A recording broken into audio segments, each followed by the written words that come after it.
नमस्कार, जय श्री कृष्णा। स्वागत करता हूं मैं आपका अपने चरण कुंडली शास्त्र में। मीन राशि हो चाहे मीन लग्न हो, दोनों के लिए वीडियो इंपॉर्टेंट होने वाला है। आज का जो वीडियो है ये बाकी सभी ग्रहों को नहीं लिया हुआ है, इसमें 3 ही ग्रहों को हम इंपॉर्टेंस दे रहे हैं। गुरु है, सूर्य है और शनि है। कारण यह है कि मार्च के महीने में कुछ बदलाव इनकी स्थिति में हुआ है। 11 मार्च को गुरु जो है वो अपनी वक्री गति को छोड़ करके मार्गी गति को चल पड़े हैं। ठीक है ना। क्या होती है वक्री गति? वक्री गति का मतलब ये होता है कि हमें जब यहाँ से देखते हैं आकाश से तो गुरु हमें वापस रिवर्स जाता हुआ दिखाई देता है, या कोई भी ग्रह जब रिवर्स जाता हुआ दिखाई देता है तो हम उसको मार्गी कहते हैं। सूर्य और चंद्रमा कभी मार्गी वक्री नहीं होते। तो गुरु को हम यहाँ से देख रहे हैं, वो रिवर्स उल्टा हो जाता है, देखते हैं तो हमें लग रहा है कि वो वक्री हो गया, उल्टा चल रहा है। जब कोई ग्रह उल्टा चल रहा होता है तो उसके प्रभाव में भी जो है देरी हो जाती है, डिलेनेस आ जाता है। ठीक है ना। उसका इम्पैक्ट जो है थोड़ी देरी से पड़ता है, वो रिजल्ट थोड़े डिले कर देता है। अभी गुरु जो है 11 नवंबर से चल रहे थे वक्री, अब ये 11 मार्च को मार्गी हो गए, 120 दिनों के बाद में मार्गी हुए हैं। तो इनका जो इम्पैक्ट है वो अपनी स्पीड से आने लगेगा, अपने ही प्रभाव से। जितने समय में वो आना चाहिए था उतने समय में इनका प्रभाव आएगा।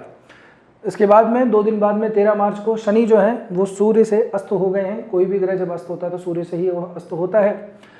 शनि जब सूर्य से 15 डिग्री के अंतर पे आते हैं तब वो अस्त हो जाते हैं, तो इसलिए 13 मार्च को ही शनि जो है अस्त हो गए थे। सूर्य जो है वो 15 मार्च को जस्ट इसके 2 दिन बाद में मीन राशि के अंदर इन्होंने प्रवेश किया है। और फिर अगर आप आगे देखेंगे तो 19 मार्च के दिन नया संवत्सर लगा है ना। चैत्र नवरात्रे यहाँ से शुरू हो जाते हैं। भारतीय नववर्ष जो सनातन धर्म है उसमें नववर्ष जो है हम यहीं से काउंट करते हैं। विक्रमी संवत 2083 यहाँ से लगा है। तो बैक टू बैक कई परिवर्तन हुए हैं, इसलिए इनका इम्पैक्ट क्या कुछ प्रभाव पड़ेगा इसके ऊपर हम थोड़ी सी बात करेंगे। अब आपकी राशि चाहे मीन हो चाहे लग्न मीन हो, दोनों के लिए ये फल आने वाला है। ठीक है ना। एक चीज़ मैं आप लोगों को सबसे पहले बता दूं कि देखिए आपका जो लग्न चार्ट है, यानी कि आपकी जो जन्म पत्रिका है, जब आपका जन्म हुआ उस समय जो पत्रिका बनी उसमें ग्रहों की कहाँ पोजीशन है ये सबसे ज़्यादा इंपॉर्टेंट है। उसके बाद के अंदर किस ग्रह की दशा, महादशा, अंतरदशा, प्रत्यंतर दशा चल रही है वो इम्पोर्टेंट है। उसके अनुसार ही हमें ग्रहों का फलन, गोचर का फलन करना चाहिए। ठीक है ना। नहीं तो बहुत सारा कन्फ्यूजन हो जाता है ना, रिजल्ट नहीं आ पाते। क्योंकि मीन राशि के लिए स्पेसिफिक बात अगर कही जाए तो सबके लिए एक जैसा होगा, ऐसा कभी नहीं होता। आपकी इंडिविजुअल व्यक्तिगत आपके ऊपर क्या प्रभाव पड़ेगा ये आपकी जन्म पत्रिका ही डिसाइड करती है। ज्योतिष इतना सरल नहीं है जी।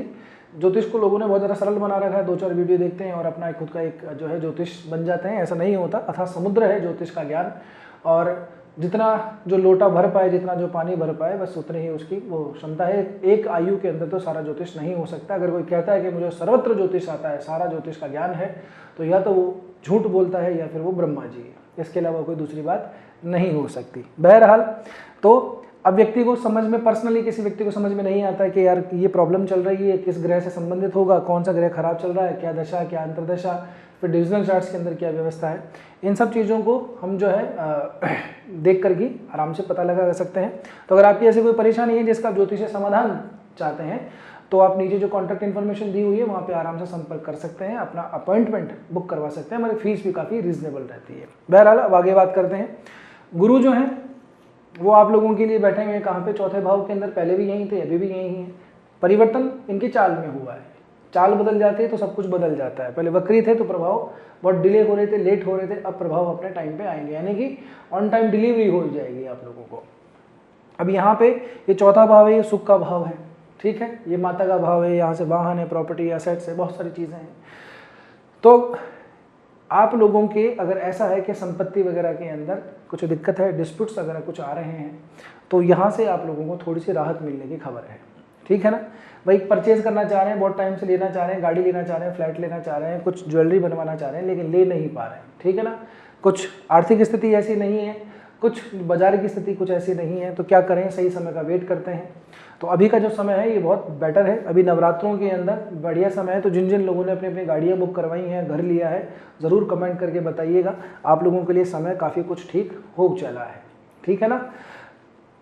और अपनी यहाँ पे अगर माता के स्वास्थ्य की भी बात करूँ तो वहाँ से भी आप लोगों को काफ़ी कुछ राहत मिल सकती है। अगर अपनी आपकी माता जी को कुछ प्रॉब्लम है, खास करके गैस की अगर थोड़ी सी इशू है ना, बार बार अगर डकार लेते हैं, गैस काफ़ी कुछ बनती है, उम्र के हिसाब से भी बनती है, खान पान के हिसाब से भी बनती है, तो अगर वो ज़्यादा दिक्कत थी तो उसमें भी थोड़ी सी राहत मिलने जा रही है। ठीक है ना। गुरु की यहाँ से अगर मैं बात करूँ तो गुरु की 5वीं दृष्टि आपके 8वें भाव के ऊपर पड़ती है। ये आध्यात्म का भाव है, धर्म का भाव है, आयु का भाव है, मुक्ति का भाव है। तो अगर डिस्टर्बेंस चल रहा है अपनी रूटीन लाइफ के अंदर कि कभी मंदिर जाते हैं, कभी नहीं जाते हैं, कभी कुछ थोड़ी देर के लिए योगा कर लिया, कभी नहीं किया, कभी तो बहुत अच्छे से प्राणायाम कर लिया, कभी नहीं किया, तो ये जो अनिरंतरता है ये ब्रेक होने का थोड़ा सा टाइम आ गया है। तो आप लोगों को रूटीन को ठीक से फॉलो करना चाहिए। देखिए ग्रहों की जो चाल है वो यही बताती है कि अब आपको क्या कर लेना चाहिए, ठीक है ना। अब आप सब कुछ छोड़ करके अपने ही चरित्र, अपने ही जो आदत है उसी का अनुसरण करते चले जाएंगे तो फिर वो ग्रह अपने नेगेटिव इंपैक्ट देना शुरू कर देता है, ठीक है ना। तो आपको रूटीन के अंदर अगर नहीं था रूटीन के अंदर तो रूटीन को फॉलो कीजिए अच्छे से। उसके अंदर 2, 5, 10 मिनट जिस भगवान की भी आप श्रद्धा है, जहाँ जिसके भी आप आराधना करते हैं उनको समय दीजिए। और कुछ समय के लिए अगर आप मेडिटेशन वगैरह करते हैं तो ज़रूर से कीजिएगा। जो रिसर्च सेक्शन के अंदर हैं, जो पढ़ाई लिखाई करते हैं, जो हायर एजुकेशन के अंदर है, जिनका काम ऐसा है, जो रिसर्च ओरिएंटेड काफ़ी कुछ काम है, जैसे कि स्टॉक एनालिसिस का काम हुआ या डेटा एनालिसिस का काम हुआ, तो इस तरह के जो लोग हैं उनके लिए भी ये जो मार्गी गति है गुरु की, ये काफ़ी कुछ शुभदायी होने वाली है। दिमाग थोड़ा ठीक लगेगा, एनालिसिस ठीक से कर पाएंगे। अब गुरु की दृष्टि पड़ती है 10वें भाव के ऊपर, धनु राशि। धनु राशि गुरु की स्वयं की राशि है। गुरु की ये मूल त्रिकोण की राशि है। हर ग्रह की अपनी एक मूल त्रिकोण की राशि होती है। यहाँ पे 10वें भाव के अंदर काम के अंदर थोड़ी डिलेनेस है, सब नौकरी टाइम पे नहीं जाते हैं, कुछ लग नहीं रही, किस लोगों की प्रतीक्षा बहुत करनी पड़ रही है ना, टाइम से जवाब नहीं आ पा रहा है, आज करेंगे कल करेंगे, सारी बातें हो गई, फिर फाइनली बाद में ऐसा होता है कि वो सब डील कैंसिल हो गई, जॉब ठीक से नहीं कर पा रहे हैं, है ना। जॉब स्विच करने का सोचते हैं, इंटरव्यू वगैरह सारा कुछ हो गया, लेने देने की बातचीत हो गई, लेकिन पता लगा कि यार अपनी जगह किसी और को रख लिया। तो ये जो व्यवस्थाएं जो आप लोग देख रहे थे ये गुरु की वक्री चाल की वजह से हो जाती है, क्योंकि इस भाव का स्वामी भी गुरु स्वयं बनता है, ठीक है ना। इस राशि का स्वामी स्वयं गुरु है, साथ के अंदर अपनी राशि से समसप्तक है, मूल त्रिकोण की राशि है, केंद्र के अंदर बैठा हुआ, तो बहुत ज़्यादा इंपैक्ट पड़ता है। आप ही का ही ये लग्न बनता है, आप ही की ही राशि है, गुरु की ही राशि, गुरु का ही लग्न है, तो बहुत ज़्यादा इंपैक्ट 10वें भाव के ऊपर गुरु का इस समय पर पड़ रहा है, ठीक है ना। मीन राशि है, मीन लग्न वालों के लिए।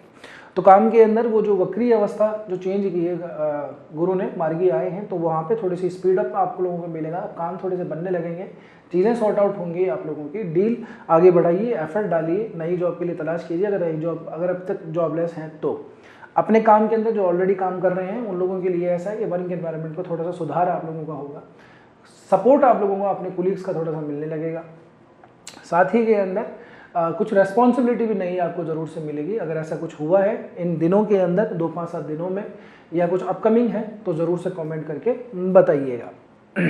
गुरु की 9वीं दृष्टि की अगर मैं बात करूं तो कुंभ राशि के ऊपर पड़ती है, जो कि आप लोगों के 12वें भाव के अंदर पड़ती है। यहाँ पे गुरु की जो मार्गी दृष्टि है ये थोड़ी सी शुभदायी है, क्योंकि यहाँ पे से संबंधित काफ़ी कुछ परेशानियाँ आ रही होंगी। कारण उसका ये है कि ऑलरेडी यहाँ पे राहु की पोजीशन है, तो जो लोग भारत से बाहर से देख रहे हैं वो ज़रूर कमेंट करके बताइए, ठीक है ना। राहु की पोजीशन है, मंगल है, ऑलरेडी यहाँ पे मंगल चल रहा है, बुध भी यहीं पे है, बुध भी वक्री थे, बुध भी यहाँ पे मार्गी हो जाएंगे 21 तारीख को। 3 ग्रहों की युति तो कुंभ राशि के अंदर चल रही है। राहु और मंगल का ये जो कंजक्शन है ये इस राशि को, इस भाव को काफ़ी कुछ डिस्टर्ब करता हुआ नजर आता है। वैसे भी जनरली हम जब देखते हैं तो राहु मंगल की, जब से स्पेशली शतभिषा नक्षत्र में जब राहु का गोचर हुआ था, मंगल का गोचर हुआ था, तभी से ये मिडिल ईस्ट के अंदर ये जो जितने लड़ाई झगड़े चल रहे हैं वो तब से ही स्टार्ट हुए थे। इसका बहुत बड़ा रीज़न ये भी है। अब आगे आने दीजिए, मंगल जब शनि से मिलेंगे, सूर्य शनि की जब संधि युति होगी तब थोड़ी चीज़ें और आगे से बढ़ेंगी। बहरहाल तो जो फॉरेन के अंदर काम करते हैं वो ज़रूर कमेंट करके बताएं, जो गए हुए हैं वहाँ पे कुछ परेशानी उन लोगों को आ रही है ना, काम को या जगह को चेंज करना चाह रहे हैं, जॉब को चेंज करना चाह रहे हैं, ठीक है ना। और इसी ड्यूरेशन के दौरान पिछले 1-2 महीने के अंदर ही अगर आप गए हैं वहाँ पे और जैसा आपने सोचा था उस तरह की स्थितियाँ नहीं चल रही हैं तो ज़रूर कमेंट करके बताइएगा, क्योंकि ये इम्पैक्ट आपके ऊपर ज़्यादा पड़ रहा है। अब गुरु की मार्गी गुरु की दृष्टि से क्या है कि यहाँ पे थोड़ी सी राहत मिलने वाली है। राहत मिलने का मतलब जो डिस्टर्बेंस आपके काम के अंदर है, जो आपके ट्रैवल के अंदर है, जो आपके खर्चों के अंदर है, जो आपके एक्सपेंशन के अंदर है, जो अनसर्टनिटी है, ठीक है ना, उन चीज़ों को लेकर के आप डिसीजन ठीक से नहीं ले पाते हैं, डिसीजन कुछ और लेते हैं लेकिन कुछ काम कुछ और कर देते हैं। इस तरह की स्थितियाँ ऐसे समय में बनती हैं, तो गुरु की ये जो मार्गी दृष्टि है यहाँ पे थोड़ी सी राहत मिलेगी, क्योंकि गुरु की दृष्टि है, गुरु की दृष्टि भी काफ़ी अच्छी होती है, अमृत दृष्टि कही जाती है। तो यहाँ पे आप लोगों को थोड़ी सी राहत मिल जाएगी। मैं ये नहीं कह रहा कि ये सब कुछ सॉर्ट आउट हो जाएगा, ये जो जख्म होता है ना उस जख्म में मलहम लगाने जैसी बात है, ठीक है ना। दवाई असर करेगी लेकिन अपने टाइम के हिसाब से करेगी, क्योंकि 2 अप्रैल के दिन मंगल यहाँ से मूव कर जाएंगे, मीन राशि के अंदर आएंगे। बुध भी 11 अप्रैल तक आते आते यहाँ से निकल जाएंगे, फिर राहु यहाँ पे, क्योंकि अभी तो है नहीं, 18 मई 2025 से राहु यहाँ पे है और अभी दिसंबर तक तो यहीं रहेंगे, ठीक है ना। तो ये जो समय है आप लोगों का थोड़ा सा इसके बाद में ठीक होने लगेगा, गुरु की दृष्टि का प्रभाव आपका धीरे धीरे से बढ़ने लगेगा, ठीक है ना। देखिए मैं फिर से कह रहा हूँ, वही बात है, आपकी मेन चार्ट के अंदर ग्रहों की कहाँ पोजीशन है ये सबसे ज़्यादा इंपॉर्टेंट है, ठीक है ना। उसके बाद में ही हम चीज़ों को आगे फलित करवा सकते हैं। बहरहाल आगे बढ़ते हैं, अब बात करते हैं शनि की। शनि आप ही की राशि के अंदर बैठे हुए हैं, सूर्य भी यही है, तो काफ़ी कुछ इम्पैक्ट तो आपके ऊपर तो पड़ा हुआ है ही। सूर्य और शनि का मिलन वैसे ही विवाद पैदा करता है, झगड़े पैदा करता है, खास करके अपने सीनियर से, अपने मेंटोर से, अपने जो बड़े होते हैं पद में, कद में, आयु में, उनसे विवाद पैदा करता है, ईगो क्लैशेस आते हैं, आइडियोलॉजिकल डिफरेंसेस आ जाते हैं, ठीक है ना। अपनी पर्सनालिटी के अंदर भी ऐसा लगता है कि यार ये आदमी ठीक नहीं है। जो इतने दिनों से आपको लगता है कि चलो ठीक है कोई बात नहीं, लेकिन अब उनकी बातें थोड़ी चुभने लगी हैं, खटकने लगी हैं, वो एप्लीकेबल नहीं हो पा रही हैं, तो ऐसे समय के अंदर आपको उनसे कुछ झगड़ा वगैरह नहीं करना होता है, ये ध्यान रखिएगा, ठीक है ना। अपने जो सीनियर हैं, जो बड़े हैं, चाहे वो आपके पिता हों, चाहे वो आपके दादा हों, नाना हों, आपके रिलेशन के अंदर हों, आपकी सोसाइटी के अंदर हों, आपके वर्किंग प्लेस के ऊपर हों, विवाद अपने ईगो की वजह से, अहम की वजह से नहीं करना है। मतभेद तक ठीक है, ठीक है ना, डिफरेंसेस, आइडियोलॉजिकल डिफरेंसेस हो सकते हैं, उसमें कोई दिक्कत वाली बात नहीं है, लेकिन मतभेद मन भेद में कन्वर्ट नहीं होने चाहिए। इसलिए अपने ईगो को शांति रखे, बना के रखिए, क्योंकि सूर्य है, सूर्य इस तरह का कारक है, अग्नि तत्व का ग्रह है, जल तत्व की राशि है, थोड़ी समस्या तो हो ही जाएगी। वैसे भी सूर्य शनि की ये जो युति होती है वैसे भी ठीक नहीं मानी जाती, पिता पुत्र को माने जाते हैं, एक दूसरे का 36 का आंकड़ा इनका माना जाता है, क्योंकि इनके तत्व थोड़े अलग अलग हैं, है ना। सूर्य पुरुष प्रकृति का ग्रह है, शनि नपुंसक प्रकृति का ग्रह है, सूर्य अग्नि तत्व प्रधान ग्रह है, शनि ठंडा ग्रह है, ठीक है ना। तो इनकी प्रकृति में बहुत कुछ डिफरेंस है। सूर्य जो है शॉर्ट टेम्पर है, हायर एंड फायर, फटाफट से काम होना चाहिए, क्विक।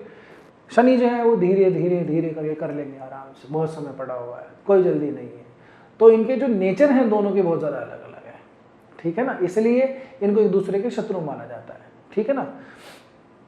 चलिए, तो यहाँ पे आप लोगों को जो इंटरनली जो प्रॉब्लम आ रही है अभी, शॉर्ट टेम्पर फटाफट से हो जाते हैं, अचानक से आलस आ जाता है कि आज पढ़े हैं तो पढ़े ही हैं पूरे दिन भर, कल से सुबह उठे हैं तो फिर ऐसा लगे हैं कि बैठने का समय नहीं मिल रहा है, बस काम पे काम, काम पे काम किए जा रहे हैं। तो ऐसी कंडीशन सूर्य शनि की युति पे आ जाती है, व्यक्तित्व के अंदर द्वैधी भाव सा उत्पन्न हो जाता है ना, डायलेक्टिकल आदमी हो जाता है, डिसीजन नहीं ले पाता कि यार किस दिशा में जाएं, क्या सही है क्या गलत है, समझ नहीं आ रहा। तो अभी शनि जब अस्त हुए हैं, तो अगर आपके लिए अगर मैं बात करूं तो शनि का जो नेगेटिव इम्पैक्ट है वो कम हो जाएगा आपके ऊपर, एनर्जी थोड़ी सी बढ़ेगी आपके अंदर, ठीक है ना। जो डलनेस, जो आलस, जो लेट लतीफ़ी जो चल रही है इतने दिनों से, वो कम होगी, सूर्य का प्रभाव आएगा, सूर्य से आपके अंदर एनर्जी आएगी, जागृति आएगी। शनि के अस्त होने से उसका जो नकारात्मक प्रभाव है वो भी कम हो जाएंगे। मैंने कहा कि अस्त होने से कोई ग्रह अपना प्रभाव शून्य नहीं कर देता, वो कम हो जाता है, ठीक है। तो शनि के नेगेटिव इंपैक्ट आप लोगों के ऊपर कम आएंगे। ऐसे ही शनि की तीसरी दृष्टि पराक्रम भाव पे पड़ती है, काम के भाव पे पड़ती है, छोटे भाई बहन है, बहुत सारी चीज़ें हैं। कान के अंदर खास करके अगर लेफ्ट वाले कान में और गले के अंदर थोड़ी सी दिक्कत अगर इस समय झेल रहे हैं, कंठ के अंदर थोड़ी दिक्कत झेल रहे हैं, गले में थोड़ा सा इन्फेक्शन सा हो गया है, तो वहाँ से आप लोगों को थोड़ी सी राहत मिलेगी, ठीक है। वही बात है कि अपने जो काम है आपका, उसका आपको रिजल्ट नहीं मिलता है, तो यहाँ पे शनि का इम्पैक्ट भी आप लोगों के लिए कम हो जाएगा, प्रभाव उसका न्यून हो जाएगा, तो वहाँ पे आपको लाभ ही मिलेगा, यानी कि आपके काम को रिकग्निशन मिलने लगेगी, ठीक है ना। शनि की सातवीं दृष्टि कन्या राशि के ऊपर पड़ती है। दाम्पत्य जीवन के अंदर जो बिछुड़न है, जो डिटैचमेंट है, वो थोड़ा सा डाउन होगा, जो दूरियां बनी हुई हैं वो थोड़ी सी कम होगी, बातचीत थोड़ी सी आगे बढ़े, काम करें म्यूचुअली, दोनों के साथ में परिवार आगे बढ़ने की पूरी यहाँ पे हमको उम्मीद दिखाई दे रही है। व्यापार के अंदर भी जिनका मंदा चल रहा था, तो अब वो शनि का इम्पैक्ट थोड़े कम होने से थोड़ी सी स्पीड तो पकड़ने लगेगा, खास करके 22 अप्रैल तक, ठीक है ना। शनि की अगर आप बात करें तो 10वीं दृष्टि फिर से आपके दशम भाव धनु राशि पे जाती है अस्त शनि ग्रह की दृष्टि तो पहले भी थी। तो यहाँ से अब आपको तो काम के अंदर भी जो चीज़ें डिस्टर्बेंस कर रही थी, डिले हो रहा था कि यार 2 घंटे का काम होता है, पूरा दिन लग जाता है, कल का टारगेट, परसों का टारगेट, 7 दिन का टारगेट माथे पे पड़ा हुआ है, कल का फिर से करना है, तो टारगेट ही पूरे नहीं हो पा रहे। डेली रूटीन की लाइफ के अंदर ही इतना सारा बिजी हो जाते हैं कि काम के लिए प्रॉपर वो जो कॉन्सेंट्रेशन के साथ में, स्पीड के साथ में काम करना होता है, वो काम नहीं कर पा रहे हैं। तो शनि के इस अस्त होने से वो इम्पैक्ट थोड़ा सा आपके ऊपर कम होगा, और गुरु के जो मार्गी होने से इम्पैक्ट थोड़ा सा पॉजिटिवली बढ़ेगा, यानी कि नेगेटिविटी कम होगी, पॉजिटिविटी इंक्रीज होगी। तो ऐसे करके आप थोड़ा सा इसको मेजर कर लीजिएगा, ठीक है ना। अब बात करते हैं सूर्य की। सूर्य भी यहीं पे है। सूर्य मैंने बताया हायर एंड फायर, बिल्कुल एकदम फास्ट तरीके से काम करना है, इनको डिले नहीं चाहिए। आज काम का है, कितने बजे तक हो जाएगा, बस इतना, पंक्चुअलिटी ज़रूरी है, ठीक है। और अगर आप साहब महाराज ऐसे हैं कि अभी भी बिल्कुल सूर्य सर पे आ जाता है, उसके बाद अपनी आँख खुल रही है, तो समझ लीजिए फिर तो समस्या ज़्यादा है, ठीक है ना। सूर्य इसका मतलब मेन चार्ट के अंदर काफ़ी खराब है आपका, तो उस चीज़ को भी थोड़ा सा सुधारने के ऊपर ध्यान दीजिएगा।